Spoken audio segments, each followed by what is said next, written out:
Gene Steratore is more useless than the lifeguards at the Olympics.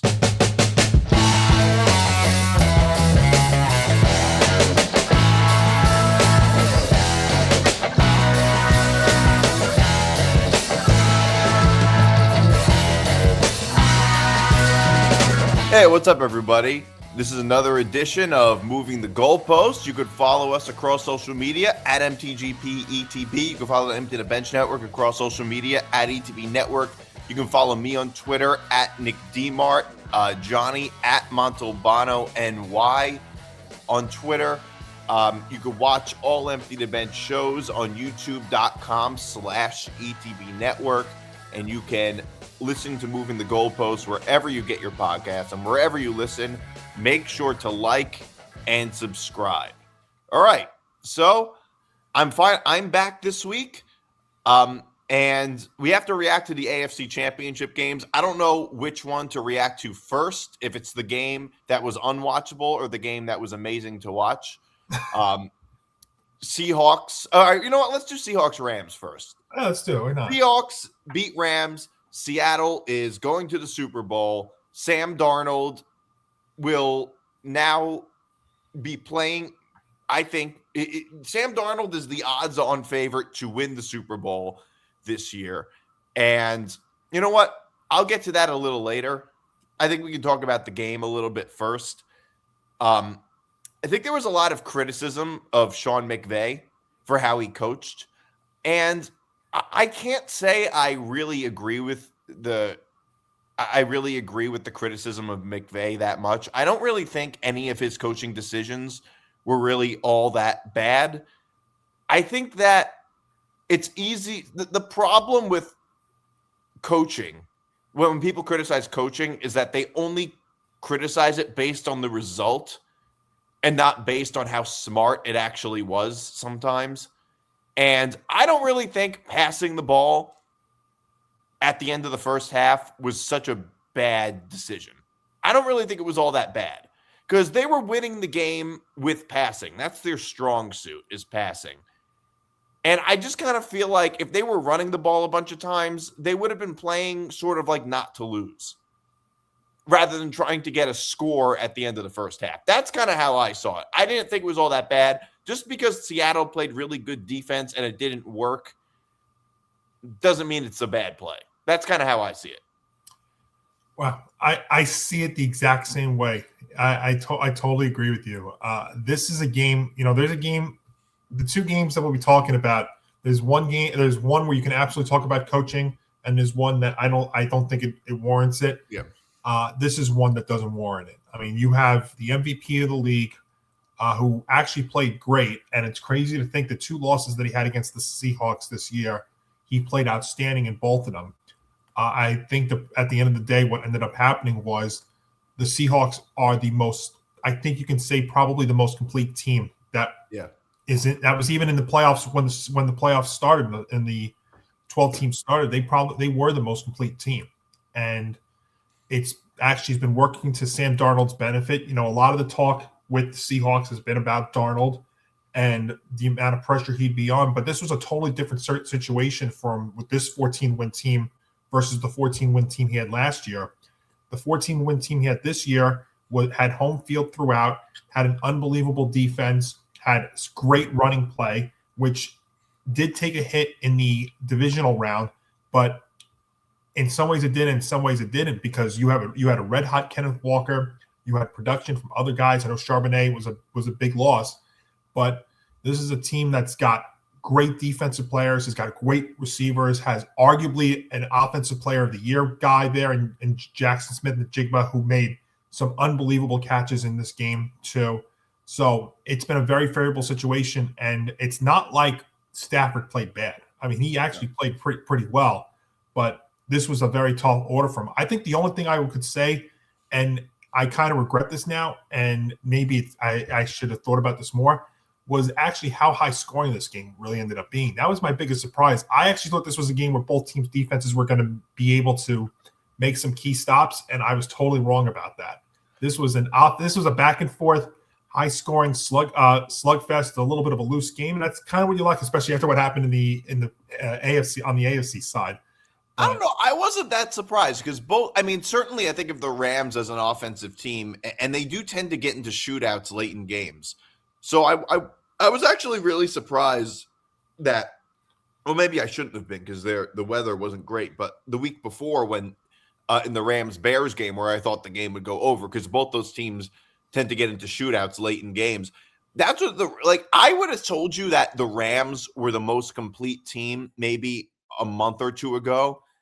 And then I realized in December that, I really don't think they're the best. I think that, they just play a lot of bad games this year. They didn't travel very well, although this was not one of them. This was not one of them. I think that they played their bad games in the regular season. In the postseason, I don't really think they played any bad games, really, this year. Seattle, first of all, they were playing in Seattle, and Seattle is a better team overall. Seattle was favored. They were more likely than not going to win this game. I don't really have any major criticisms of the Rams other than, if you're going to blame anything for why the Rams lost, I think if anything, it had to do with the muffed punt. I think that was probably the biggest reason. But even if the Rams had won, you could have also blamed Woolen, Tariq Woolen, I think his name is, and for that ridiculously, we're not going to talk about it much now because the Seahawks won. That could have been like a historically costly penalty. Chirping to the sidelines, didn't even do it from the field, went to their sideline on 4th and 12. And then the next play, the Rams score a touchdown. I wish I had a Puka Nacua anytime touchdown prop bet, because that would have been pretty amazing. But I've never seen a penalty. That's worse than a muff punt, is how I see it. Because at least a muff punt is a physical mistake. That's just being stupid. That could have been the most costly penalty. That could have been a historically costly penalty. Well, like you said, because of when it happened on 4th down, no less. And like you said, look, people, they get emotional. It's obviously the conference championship game, but you can't go to the team's sideline and do it. That's like hitting a player when they're 10 yards out of bounds already. Yeah, you can't do that. And that had the chance, like you said, to have been maybe a call and a moment that could have been talked about for the next 50 years there in Seattle if the Rams ended up coming back and winning the game. But it won't be talked about as much because obviously the Seahawks did win. And I tell you, they really do look like the most complete team. Because they're finding ways to win all kinds of games. They're blowing out teams like the 49ers, who were, no slouch this year in the playoffs.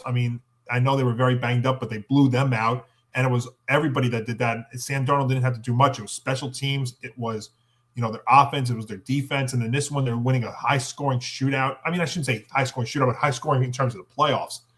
Those are kind of high-scoring games.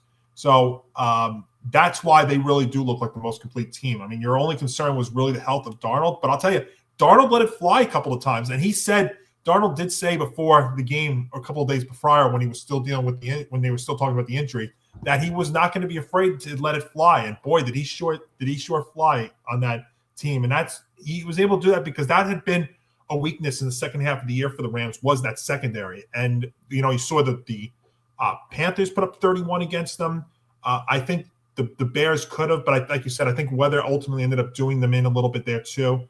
But this has been a Rams team that's given up a lot of points in the second half of the year, and they look like the most dangerous team for a while. And that's the thing when you look at the NFL nowadays.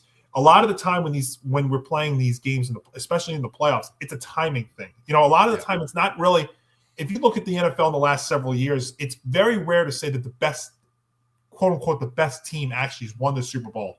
Right. A lot of the time, it's been the teams that have gotten hot at the right time and have gotten in. I think this is a rare year. We saw it last year with the Chiefs and the Eagles, and I think we're going to see it this year. This year seems to be an exception to that rule, where we actually do have two really, really good teams to great teams playing in it. So, obviously, it's a bummer from the Rams side because Stafford had put up an all-world year. I think he will win MVP, although I think it's actually going to be a lot closer than we would have said probably halfway through the year. But Yeah, you just give the Seattle team a lot of credit. Mike McDonald's done an awesome job with this squad. This is his second full year there. Yeah. Darnold has put I think he's silenced a lot of the critics. I don't think he's silenced all of them, but I think he's silenced. He's silenced 99% of them. I would say so. I mean, look, he's only there's only one other quarterback that has won back-to-back years has won 14 games in the regular season. Yeah.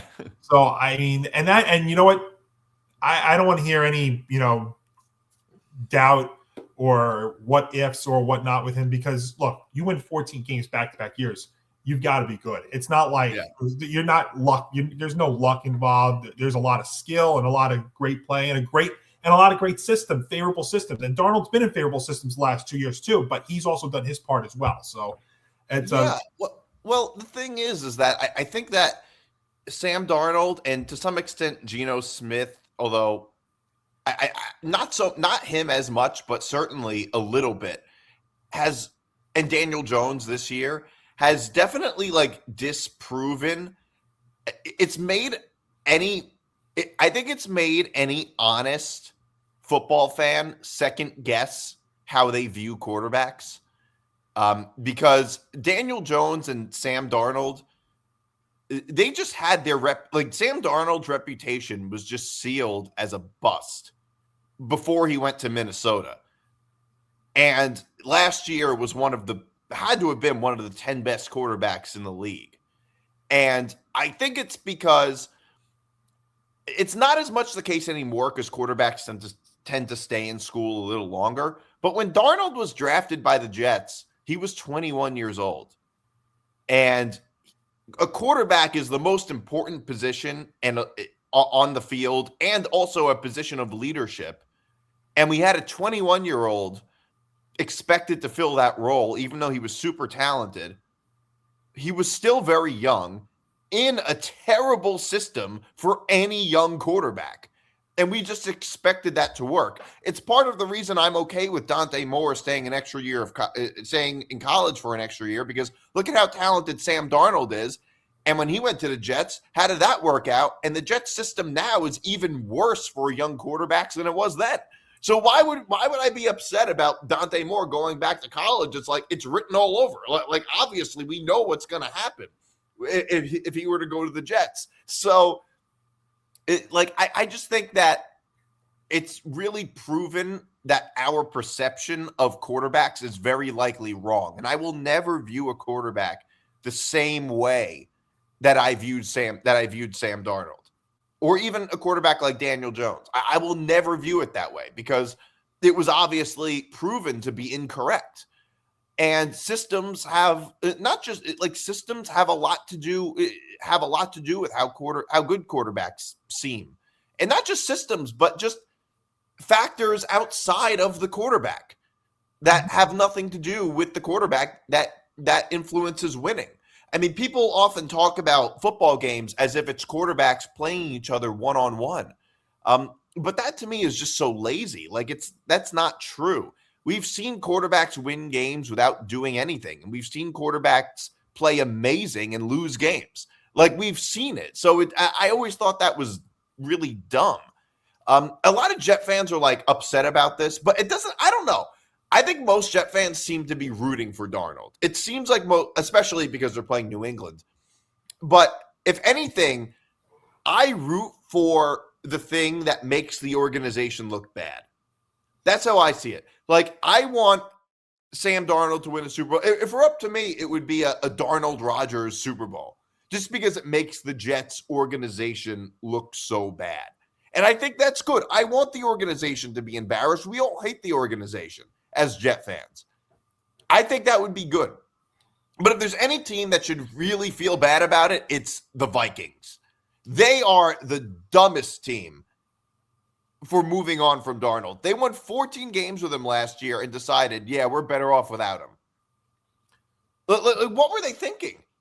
I think the real problem was, and that's kind of like what I was saying with Darnold this year, was they, as much as he won the 14 games, a lot of the people in Minnesota were really focusing on was how he played in the last two. and which is really unfair.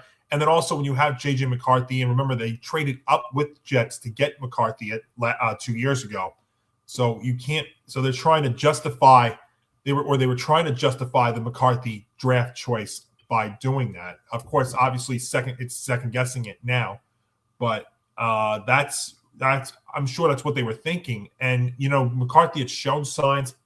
The real crazy thing is when you look at the Vikings. I mean, not to get off topic, but I mean they ended up over 500 this year and still finished in last place. So they definitely see that they may have some signs. But no, I see what you're coming at with that. And look, like as far as Daniel Jones, same thing. Daniel Jones is a great system quarterback. And I expected him to do well there in Indy because the team that he had there with the Colts was the kind of team that he had with the Giants when he took them to the playoffs in 2022. The offensive line that year had played well. He had some receivers. He had a tight end. He had a solid running play, obviously, from Saquon Barkley that year. So it really wasn't much of a surprise. I mean, it was a very similar system. And if anything, he had more talent to work with in Indy than he did with us. So I totally do see that. So and I wish that I hope he comes back from that Achilles injury and plays well again next year. I mean, he's a much younger guy than some guys that has had Achilles injuries when they're older, but that's still a tough thing to come back from. But yeah, and obviously, and so we'll see what happens here with the Seahawks. Darnold gets a real opportunity, and early on, there's a lot, and in the early stages of what is now the longest 2 weeks in sports, I like to call it.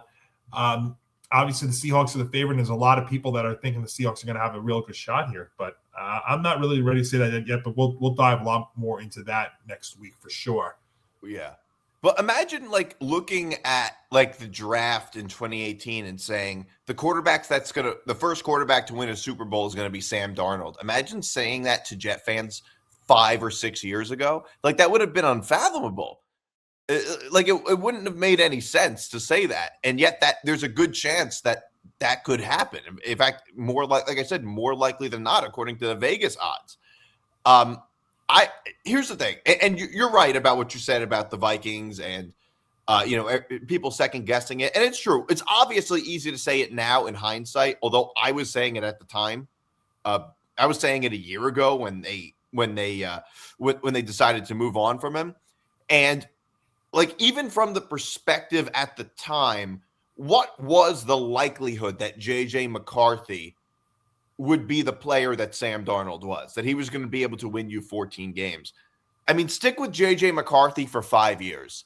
He's not going to win you 14 games once in all likelihood. No, especially not in that division now, no. Yes, especially not in that division, which we all knew that division was going to be getting tougher. I don't know why they put all their eggs in the JJ McCarthy basket. I mean, look, he wasn't even that good of a quarterback in college. He was decent. He was okay. I don't know what made them think that he would be even half the quarterback that Sam Darnold became. I don't know what it was that made them think that. I never bought into the JJ McCarthy hype. I never did. But even if you're not like me, just look at it objectively. I don't know what made them think that at least they had a guy. And Sam Darnold's young. He's not even 30 years old. He's young. And he was able to win you 14 games. He would have been able to be a long-term solution at quarterback. Yeah, if you could, I mean, obviously, again, we're talking about a system situation here, but if you look at the games that Minnesota played this year, McCarthy missed some because of injury. That's a big factor, too. Now, McCarthy's been hurt a lot in his first 2 years as well. If you look at some of those games when you had Max Brosmer starting or Carson Wentz, Darnold gives you a better chance to win those games, even on his worst day. Yeah, those two. I mean, Max Brosmer, gosh, I mean, when he went in there, I mean, it was cringeworthy watching some of those games that he played in. Yeah, and also it's just the Vikings are uniquely like this. They move on from quarterbacks quicker than any other organization does. With Kirk Cousins, it proved to be a smart decision, but with Darnold, it was obviously a dumb decision. And yeah, they're the team that they are far less impressed with quarterbacks and far less willing to pay them big money, which, like I said, sometimes that works, but In general, I think it's usually just like in this case, it just worked out terribly for them. Yeah, it definitely did. And, but it wasn't like Darnold went to an easy division either, No. though, out there. I mean, the division that ended up with 3 teams that had double-digit wins. And, you look at the Rams, who, again, had really good control over that division for a while, and they ended up having to play on the road for 3 straight weeks. And that's the other thing, too, what we're talking about with this game is it's very difficult to go out there on the road. Even the best teams, I mean, we talk about average teams, but the best teams to go out on the road, even in the regular season, to go out on the road 3 straight games is a challenge. But you add the playoffs into it, and where everything is taken up to the next step, and that's really a tall order for any team. It really makes you, it really makes you cherish the 2 giant Super Bowl wins when they had to go on the road and win 6 games in those 2 years, 3 in each of those years. So, I mean, it's winning Super Bowls. It's not. I think that like Mahomes and Brady have created the perception that winning Super Bowls is just easy. Like if you're a good enough quarterback or a good enough coach, and obviously that's just not true. Oh, and Nick D, if anything, it's absolutely the opposite because it's now even tougher to do it because you have an extra team in each division, in each conference that makes it. So you're now talking about having to go through that and an extra game in the regular season. That makes it even more challenging. That's still if you need that 17th game to get into the playoffs, that's another week where you're putting full effort in. So if that's why I think and I said this last year, I felt like what Mahomes and the Chiefs were doing was almost as remarkable as what Brady did because Mahomes and the Chiefs were doing it, and I think it actually ended up catching up to them this year, was doing it with a 17th game in the regular season and an extra team making the wild card or making the playoffs. Yeah, no, absolutely. And that's not knocking Brady. Trust me, I'm not knocking Brady by saying this, but I'm saying what Mahomes is doing is could be as winning the 7 straight AFC Championship games was as remarkable, if not even more, because of the tougher challenge that the additional challenges that he had versus what Brady had to do back in the day. Yeah, no, definitely. All right, Patriots beat the Broncos in what was like 10 feet of snow. I mean, look, everybody is talking about how the Patriots had the easiest path to the Super Bowl. And I think that is largely true, not necessarily because of the playoffs, but just that they played a very, very easy regular season schedule. They played the Chargers with no offensive line. They played the Broncos with a backup quarterback. In fairness, I think a legitimately good win was against Houston. Before you say, well, he played CJ Stroud. They played CJ Stroud. Okay, the Texans are still a good team. CJ Stroud was the quarterback almost the entire season. And they went 8-5. They beat the Chiefs and the Bills, and they beat all the good teams that they were playing with CJ Stroud as the quarterback. I'm not going to pretend that that's not a good win. I don't think that's fair. I think part of the reason CJ Stroud was so bad was because the Patriots defense was so good. So I'm not going to say that was an easy game. But yes, I don't disagree that the Patriots have had an extremely easy path to the Super Bowl. Here's what I would say in fairness to the Patriots. I will play devil's advocate for them as much as I don't like to. What they can at least say is, look, you picked against us in all of these playoff games. You picked against us against the Chargers. You picked against us against the Texans. You picked against us against the Broncos. And you can't just then say after we win those games that those games were easy. I don't think that's completely an unfair point either. Like if you were to all in on the Chargers, we're going to destroy the Patriots. The Texans are going to destroy the Patriots. You can't come out after the fact and say, well, those are just easy games. Like you're trying to have it both ways, and it's like circular logic. That's just kind of how I see it. The other thing is that, look, it really just doesn't matter. And look, if you're a Patriot fan, I think you should celebrate it. Like it doesn't matter that it was an easy path. What matters is that you got there. So, I mean, if like, all right, maybe you had an easy path this year. look, at another point, you're going to have a tougher schedule and it's going to be harder. And so, like, that's just how it works. I actually defended the Patriots on the show last week, and I'll defend them again here. And actually, if anything, what the Patriots are doing in the playoffs is actually remarkable because Drake May, who will probably finish second in the MVP voting, but I mean, you can make a case also he could win MVP. Let's be fair, Drake May has not been great in the postseason. I mean, he's not been terrible, but he hasn't been great. If anything, you know what it's been? He hasn't done much. Well, yeah. Now, in some instances, he hasn't had to do much, but when you look at it, you know, the Chargers, you know, he didn't do much there. What it really was, he made one unbelievable throw to Booty in the divisional round against the Texans, but that was the Texan defense. I mean, that was the Patriot defense that really did most of that damage. I mean, the Texan defense actually played great in that divisional round game, and May didn't really do what Drake May really did. It was his legs more than anything. His running ability is what helped too. But this was a game about the Patriots defense. I mean, the defense was outstanding. Stidham actually, to be fair, Jared Stidham started out actually not too bad. But at the end of the day, as the game moved further along and the weather started becoming a factor, what ended up happening? Jared Stidham played like a backup quarterback. That's what it was. And the Patriot defense was swarming him. And obviously the thing we need to talk about is not really the weather, Nick D. It's, you know, what we're going to go to is in the second quarter. Yeah. Broncos are up 7-0, and they have a chance to take a 2-possession lead. And Sean Payton decides to go for it on 4th and 1. And I just, for the life of me, I cannot understand what is it about these teams that they are allergic to field goals and 3 points.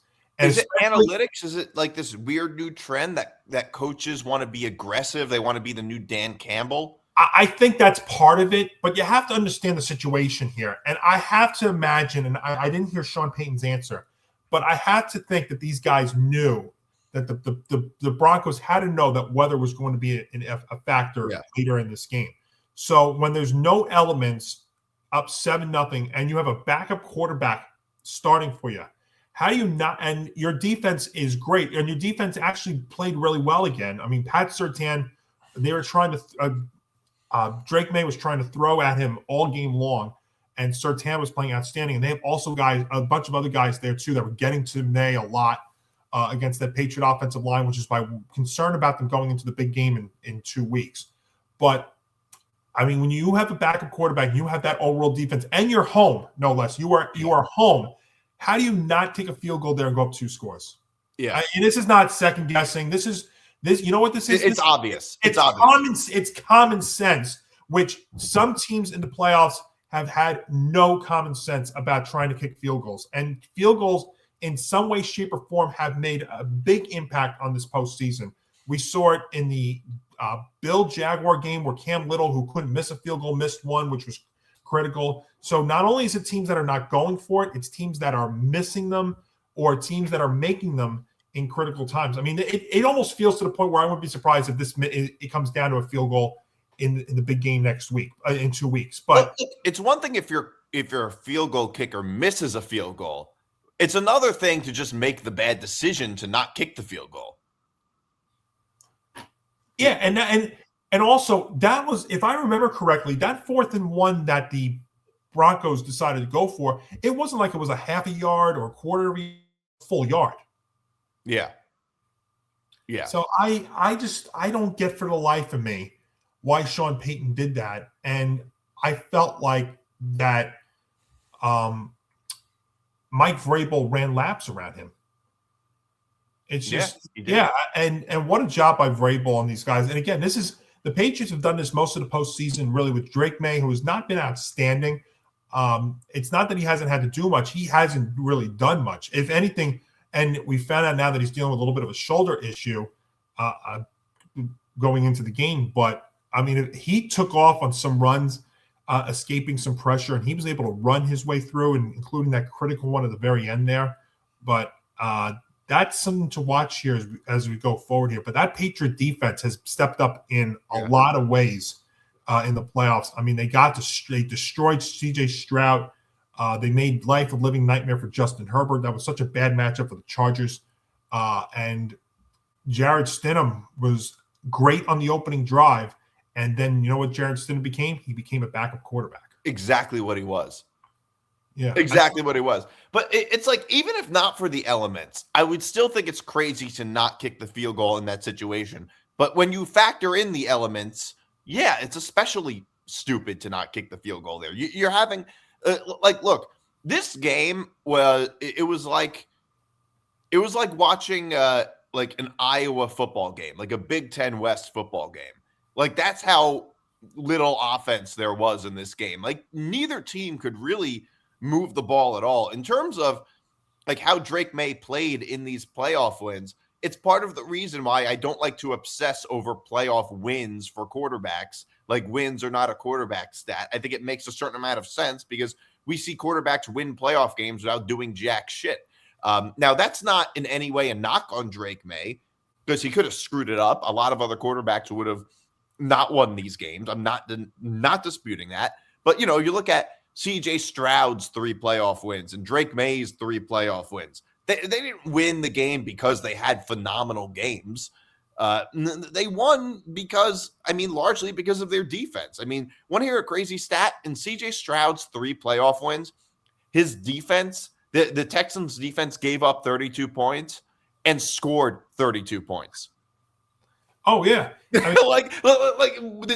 they win because of CJ Stroud? It's the same thing with Drake May. Did they win because of Drake May? No, they didn't win because of Drake May. They won because of their defense, and they were playing in fairness in like 10 feet of snow. It's kind of hard to move the ball at all in that game. And also, let me just say, I know football fans love to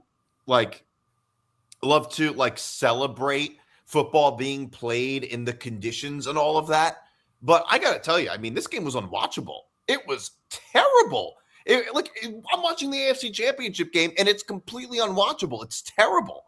Well, I don't think Denver even knew what they were getting or what they were preparing for, because third quarter there was no snow at all, and then there were a couple of light flurries that were coming down. And the next thing you know, the field's completely covered. Yeah, I think that was also because it was so cold before. The game was only in the 20s at kickoff. So whatever snow was if there was going to be any snow, and if there's going to be any decent amount of it, it was going to stick. It wasn't like it was 30, 40 degrees, or the ground was already above that. So it happened so quick that, CBS was getting blasted because they weren't able to, they didn't have like the field, the digital field, like the markings on it. Well, but just the conditions, it happened so fast in the second half that I don't think either team was prepared for it. And in that kind of situation, when you have that, that's where your running games really need to take off. And neither team's running attack can do much of anything. And that's also a result of the defense too. Yeah, and I remember people were criticizing Tony Romo for talking about the conditions constantly. But the conditions were a pretty big deal. It's not like the conditions didn't matter. They were a huge deal. Oh yeah, Will Lutz couldn't kick a field goal to save his life, which makes what Payton didn't go for it in the first half even more of a mistake. Yeah. So I wasn't, and again, I'm not second guessing that because of the result. It's common sense. You have a chance to go up 2 scores with your backup quarterback and that all-world defense at home. You take that opportunity, but absolutely. Teams are allergic to. And also they are allergic for field goals, and they're so and I think you've said it, they're all Dan Campbellized to go for it on 4th down. We saw it in the wild card round between the Rams and the Panthers that Dave Canales thought it was great. Opening drive of the game, let me go for it on 4th and 1 on our own 40-yard line. And I'm watching the game in real time, and I'm getting sick, and maybe that game maybe that moment got me sick. But I'm looking at that and I'm like, what the hell are you doing going for on 4th and 1 where if you don't convert, you're going to give the MVP of the league a short field? It's just like, it is. But it is kind of funny to me how coaches, it almost seems like they're trying to be like Dan Campbell. But Dan Campbell has never won a Super Bowl. Not only has Dan Campbell not won a Super Bowl, he's also very reliant on his coordinators. Look what happened this year after he lost both his coordinators. Why is everybody trying to be Dan Campbell? It doesn't even make sense. See, it's so funny when you talk about like the coach. When you were going to talk about the coaching search and stuff, these coordinators that are coming and going for these teams, I think that's just as significant as Yeah, the whole. it can be. And I think what we saw on Tuesday, that the Jaguars are keeping both their OC and DC. And I mean, that's how you build off a successful 2025 is you run it back. Why do you think the Eagles, who have been so good in the regular season the last 5 years, have only had one Super Bowl? It's because it's because you have Jalen Hurts going to go through 5 different offensive coordinators in 5 years. Yeah. I mean, the only quarterback that I think, and even this is even suspect to say this, the only quarterback that can survive this many offensive coordinator changes is Baker Mayfield. Yeah, it's true. And I think I don't know what it is with. I mean, the Eagles are just sort of a chaotic organization. I mean, they're a very good organization. They win, but they're chaotic.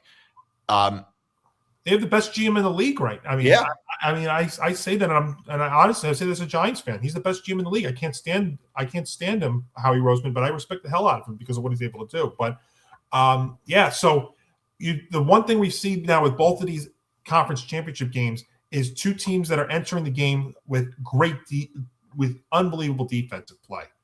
Yeah.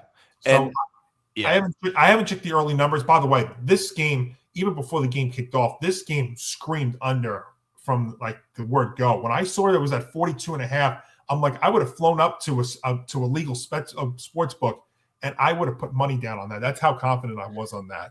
Yeah. No, I should have figured it out because obviously the elements. Well, we didn't know though that snow was going to be that much of a factor. We knew it was going to be cold, and we knew there was going to be a snowstorm that was going to hit 40 states. We had some idea. Yeah, I mean, I know you got hit really bad.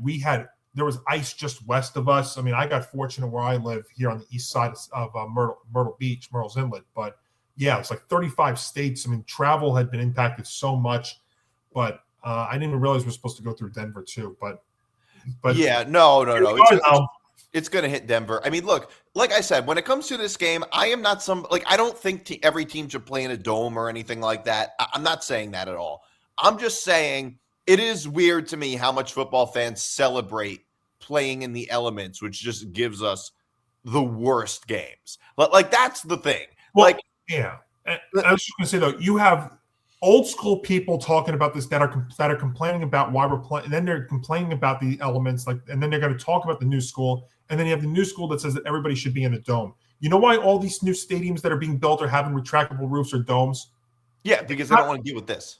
No, it's not the weather. It's because they want to host the Super Bowl. That's that too. That's the number one reason. And if they're doing it because of the weather, then you know what? That could be a flaw for the NFL.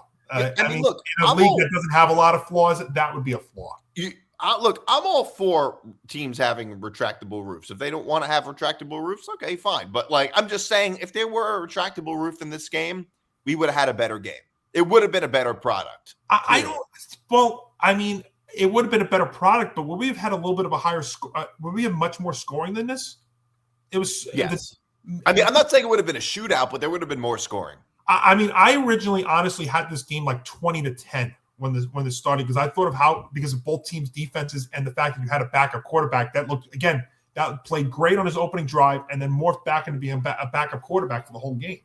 I mean, that's still more scoring than 10-7, though. A little bit more, yeah. Fair, almost twice as much. And that's the thing. Though, I think it would have been a better game. Now, I'm not saying that's the only thing that matters. Obviously, it's not the only thing that matters. But I'm just saying I would have enjoyed the game more had it not been played in 10 feet of snow and had it not been played in the elements. That would have just been a better product is all I'm saying. And I'm not going to pretend that that's not true because it's so obvious. Yeah, I know a lot of people talk that. Yeah. By the way, higher scoring games too. So, by the way, are officiating experts completely useless? I don't know if you saw this with Gene Steratore. I mean, send Gene Steratore home. Okay, is there any? Honestly, I think son of a bitch, this damn timer. Dan Timer, yeah. All right, so Gene Steratore is a professional useless person. Gene Steratore is more useless than the lifeguards at the Olympics for professional swimmers. That's how useless he is. All he ever does is agree with whatever the refs say. Now, I'm not against officiating experts. I think it's actually a very useful thing because color commentators are not always that well versed in what the rules are. Former players are not always well versed in what the rules are. So I think officiating experts are useful. I just want them to be good officiating experts. And Gene Steratore absolutely sucks. He doesn't even try. He just agrees with whatever the refs say. Did you see what happened what happened in the Patriots Broncos game? What happened was they initially ruled it a fumble with Jarrett Stidham. And then, I'm sorry. They originally ruled it a forward pass. And then they changed the ruling. And then, Gene Steratore agreed with the first ruling. And then after they changed it, he agreed with the second ruling. Yes. He said, well, yeah, you got to give it to the defense there. What the hell? I think the way I will answer this question is by changing a word in that question. I wouldn't say they're useless. I would say they're being overused.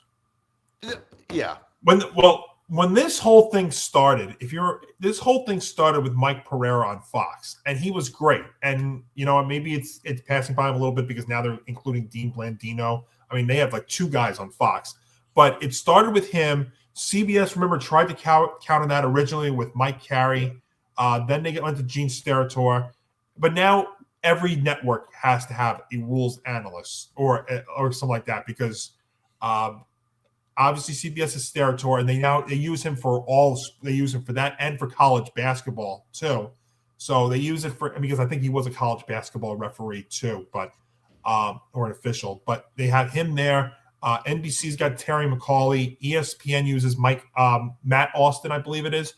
Even in the college games too, they always are going to an official. So I think the reason why we see this more and more is because of also the technology that we have right now, where we can slow down these plays down to the millisecond, and then we have to get a rules expert I use in quotations to justify all of this. So yeah. I don't know if I would say that they're useless. I would say that they're just overused. Like, I don't even think that they're necessarily overused. I think they bring them in maybe a little bit overused. There are times when they bring them in when they don't really need them, but that's not really the issue I have. That's a little bit more of a broadcast critique, which is obviously there's some discretion. It's not going to be 100% perfect.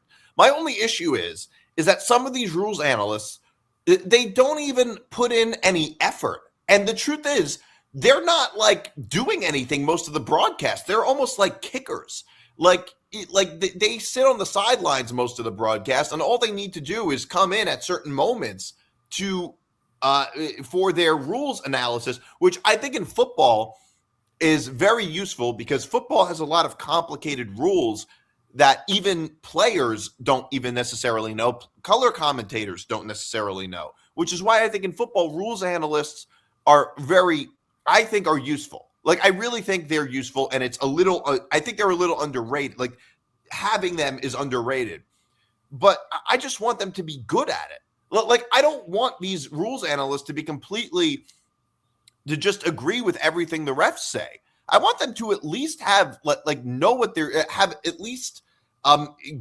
think for themselves and say, okay, based on what we saw here, okay, here's what the call should be. And I want them to be able to disagree with the ruling. And some of them do disagree with the ruling. Some of them say, look, man, this is not a good call at all. I think they should have done it like this. That does happen a lot. But those are at least good rules experts.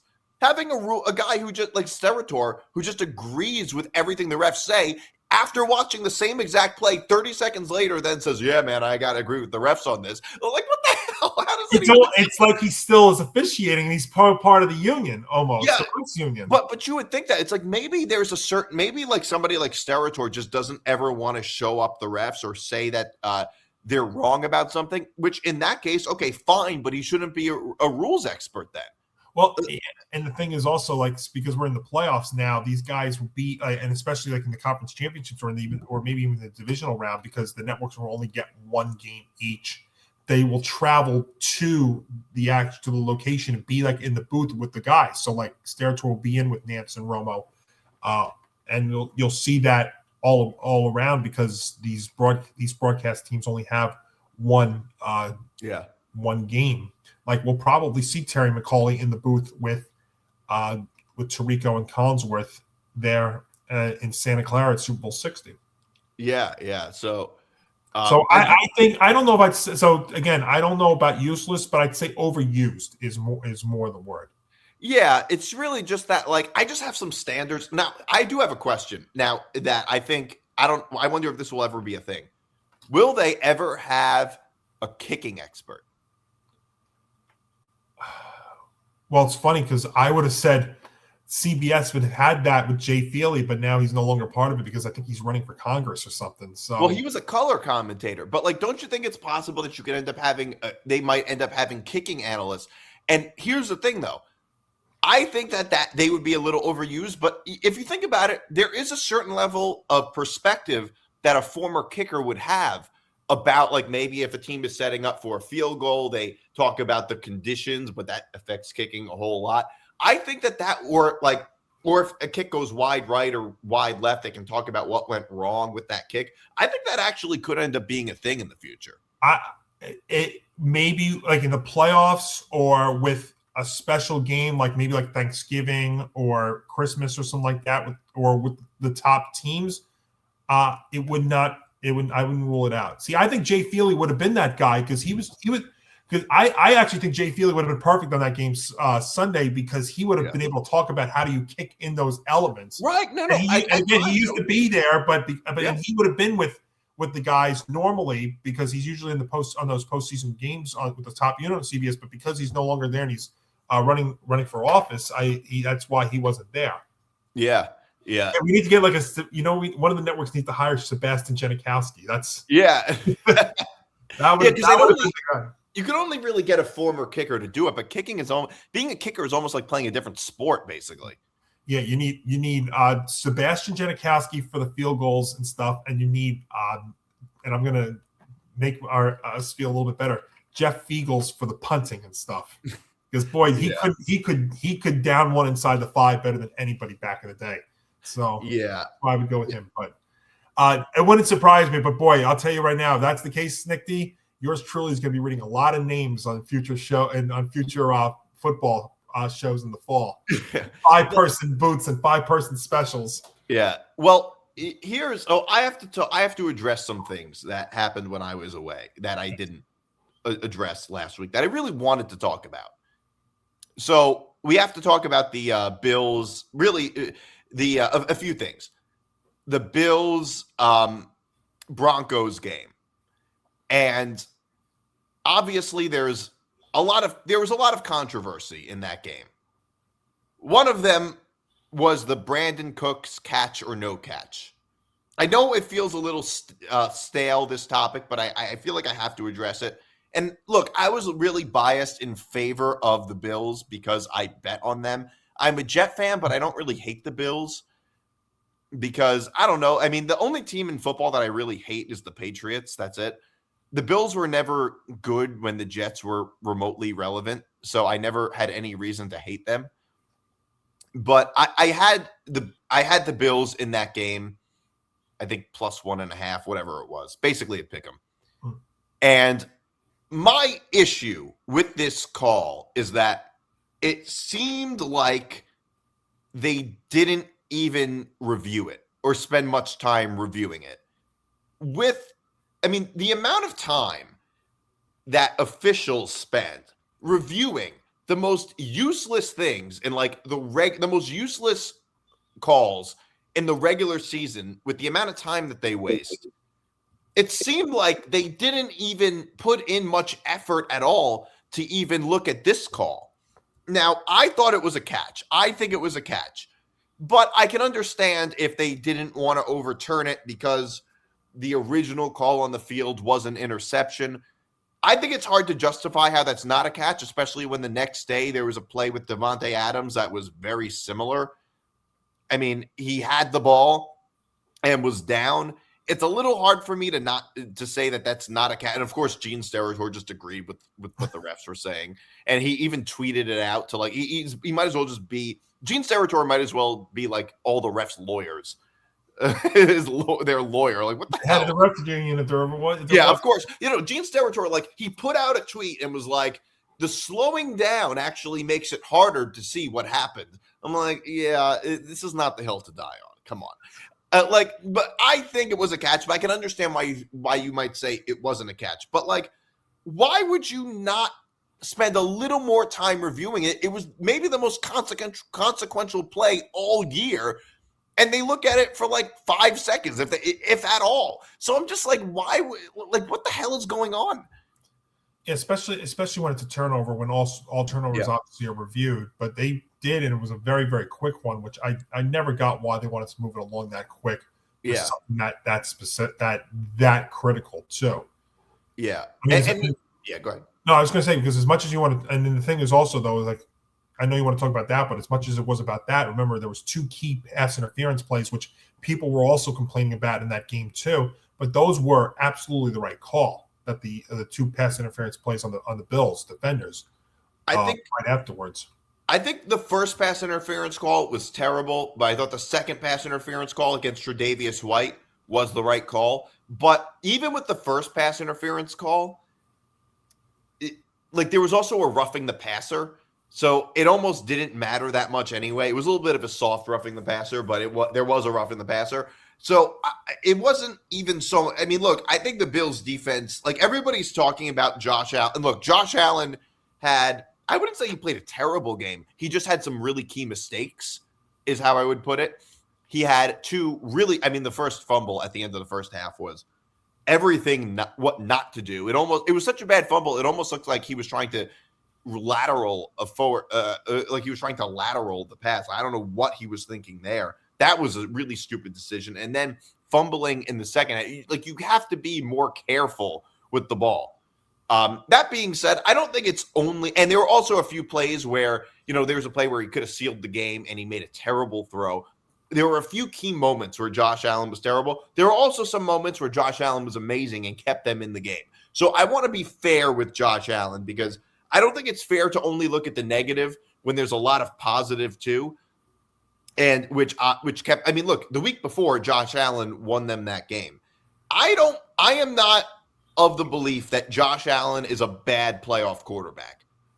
I think that's just demonstrably false. Josh Allen is actually a very, very good playoff quarterback. People are comparing him to James Harden and Aaron Judge. And I don't really think any of those comparisons make sense. First of all, Aaron Judge is an amazing regular season player, and his numbers substantially dip in the postseason. He's a substantially worse postseason player than he is a regular season player. You can't say that about Josh Allen. Josh Allen's numbers actually go up in the postseason. It's not true that he gets worse in the postseason. That's a little bit true of Lamar Jackson, but it's not true of Josh Allen. James Harden, I don't think it's any. James Harden routinely disappeared in the playoffs, and he's out of his prime now, and he's already established that as his reputation. I don't think you can compare that to Josh Allen. Josh Allen has been a very good playoff quarterback. Just objectively speaking, this is the only game that he played that you can say was actually bad, and he played 15 playoff games. And every great quarterback has had at least one, if not multiple, bad playoff games.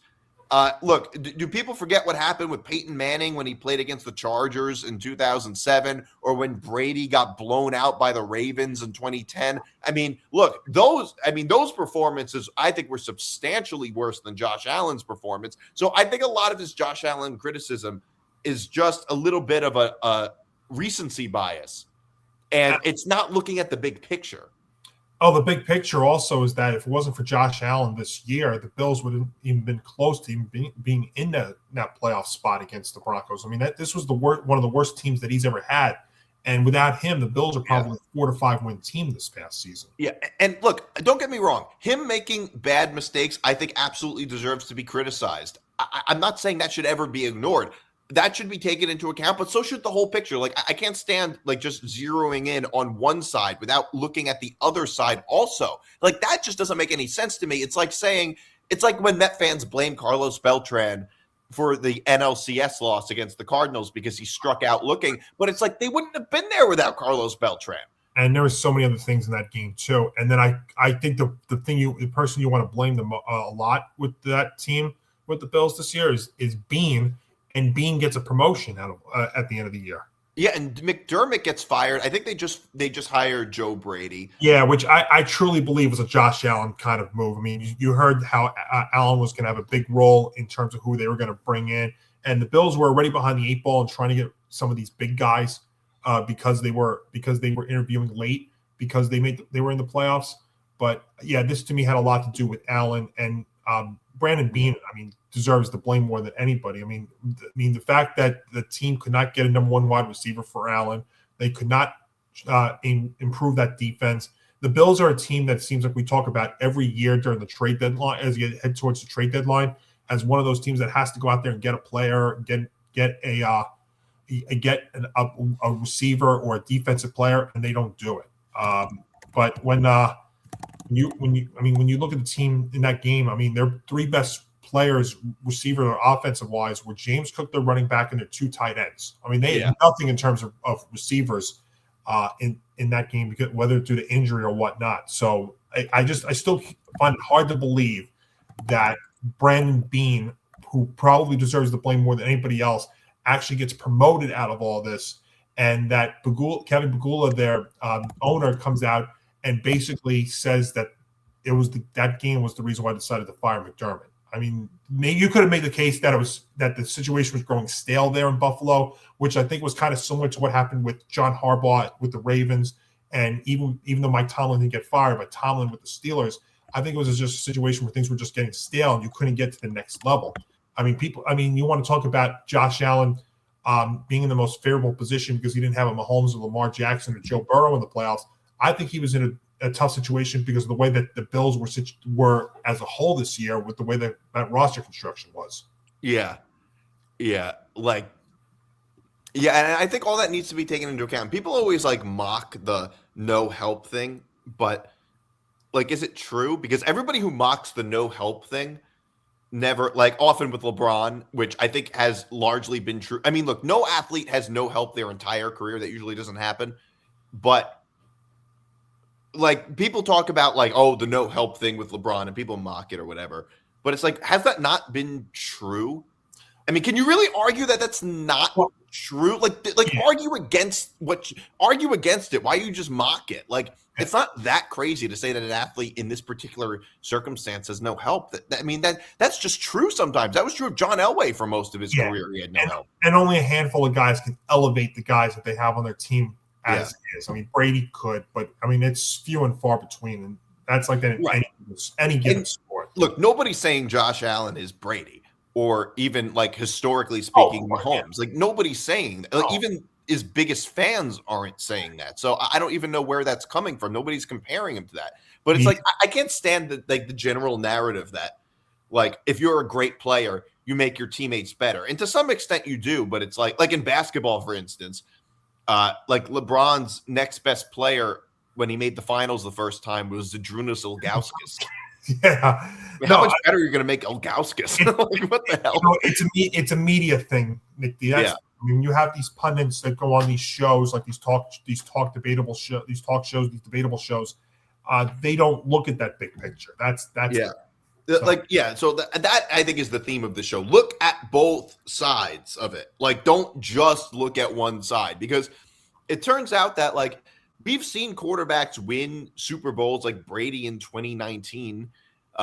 We've seen them win Super Bowls without playing good in that game. Like, Brady didn't have to do much of anything in that Super Bowl. So, that happens too. Josh Allen does have to do everything, and that's part of the reason why he makes so many mistakes. Some of it is that he's reckless, but some of it is also that he just has to do so much.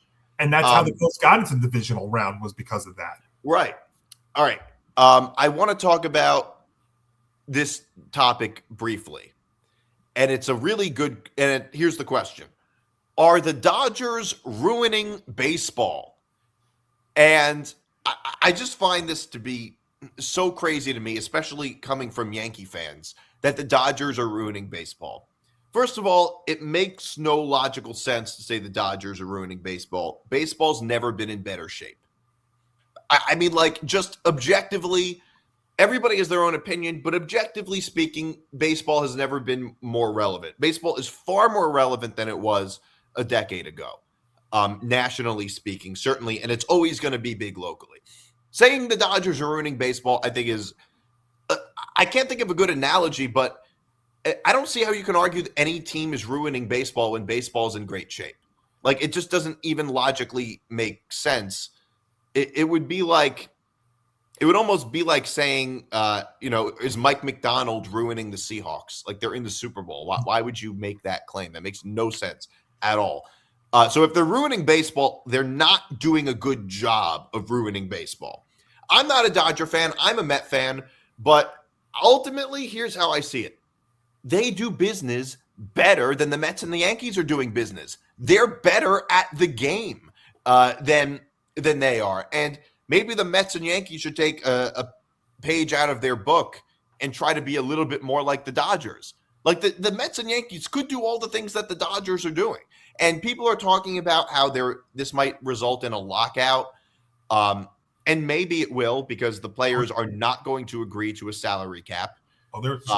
And look, I'm sort of neutral on the salary cap issue in general. I'm not saying in baseball and in basketball and football they should get rid of it. But when it comes to the baseball salary cap, I think that a lack of a salary cap in baseball, at least recently, has generally been good for the sport, I think. Well, it is until it's the reason why there's going to be a lockout after this season. Right. But the point is that, like, I think that it's been good for the product. Look, there's a lot of problems with baseball. This is not one of them. If this is going to be a reason that's going to cause a lockout, it probably will. But no, there's going to be a lot. There's going to be a lockout. There's no question. There's a good chance there would be a lockout anyway, though. Well, I mean, this is, we had a lockout 5 years ago before they agreed to the new CBA. 4 years ago. It wasn't even 5 years ago. Okay. But so before they finally agreed to one, there's going to be another one, and this one will be longer than 99 days. That's coming up. Now, this will be a result. This will be a reason why, but there's several reasons why baseball is going to be going down this road. Because as popular as it is, there's a lot of issues with the sport. And when the MLB and the MLBPA, I mean, they can't agree on what color the sky is. They can't agree what color this graphic is. I mean, those two sides can't stand each other. They can't agree on anything. So, I mean, when you talk about salary caps and something, and then you have a commissioner like Rob Manfred, it's going down a bad hole. I think what the Dodgers are doing is going to be very relevant. Something they'll be talking about a lot on the baseball shows. Now, again, the problem that baseball's got is that it's not talked about enough on a national stage. It's talked about great on a local stage, but nationally, it's twofold, because as popular as the sport is, and I mean the numbers are good. I mean, people are going to the games, so look, I can't argue that. But it doesn't seem to be talked about enough on a national basis. I mean, you have ESPN that doesn't talk about it a lot. They don't have Sunday Night Baseball anymore. Maybe the fact that maybe it goes to NBC this year might be better for it. But I wouldn't say they're not ruining it, but it's going to be a reason why this sport will be locked out. And the question will be, well, how long is it going to last? Because it's going to happen. I mean, there are certain lockouts in sports that you could see a mile away. I don't want to go back this far, but the hockey lockout, the NHL lockout of 04-05, you saw that coming. You kind of see what's going on with the WNBA right now. That's going to probably happen. This one, I mean, baseball's had this problem that happened 4 years ago. It happened during the COVID year. And when you have an MLB and an MLBPA that can't stand each other and can't agree on anything, that's where the sport's going to be in big trouble. And the question, when they go into a lockout, they're going to lose a lot. They're going to lose a lot of people. That's the problem. Yeah, that's definitely true. All right, that's our show this week. Thanks for tuning in, everybody. We'll be back next week for another edition of Moving the Goalpost. See you guys then. We'll see you next week for show 100.